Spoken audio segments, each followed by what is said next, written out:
حضرت ابو الدرداء رضی اللہ تعالیٰ عنہ روایت فرماتے ہیں کہ نبی کریم صلی اللہ علیہ وآلہ وسلم نے ارشاد فرمایا ان الرزق لیطلب العبد کما یطلب اجلہ، روزی بندے کو اس طرح تلاش کرتی ہے جیسے اس کی موت اس کو تلاش کرتی ہے۔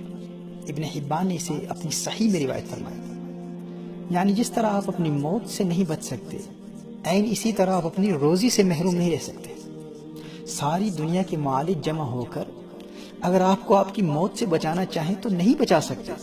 عین اسی طرح اگر ساری دنیا آپ کی دشمن ہو جائے پھر بھی وہ روزی جو آپ کے لیے لکھی گئی ہے اس سے محروم نہیں رکھ سکتے۔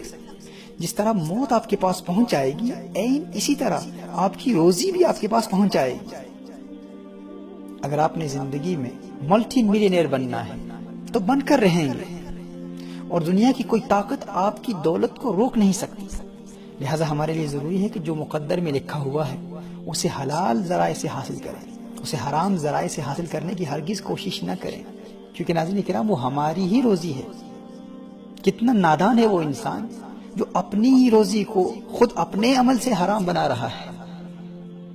اگر آج کے بعد کوئی جاہل آپ سے یہ کہے کہ فلاں شخص کے فلاں عمل کی وجہ سے آپ کا رزق رک چکا ہے، بہت بڑی رکاوٹ آ چکی ہے، تو آپ ایک ہی جواب دیں، مجھے کوئی ٹینشن نہیں، مجھے کوئی پرواہ نہیں، کیونکہ میرے آقا صلی اللہ علیہ وآلہ وسلم نے ارشاد فرمایا ہے روزی بندے کو اس طرح تلاش کرتی ہے جیسے اس کی موت اس کو تلاش کرتی ہے۔ بھائی میں تمہاری بات سن کر لوگوں سے دشمنیاں کیوں پالوں؟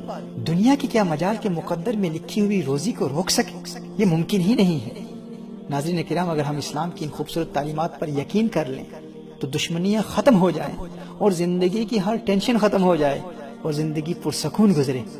اللہ جل وعلا ہمیں عمل کرنے کی توفیق عطا فرمائے، آمین۔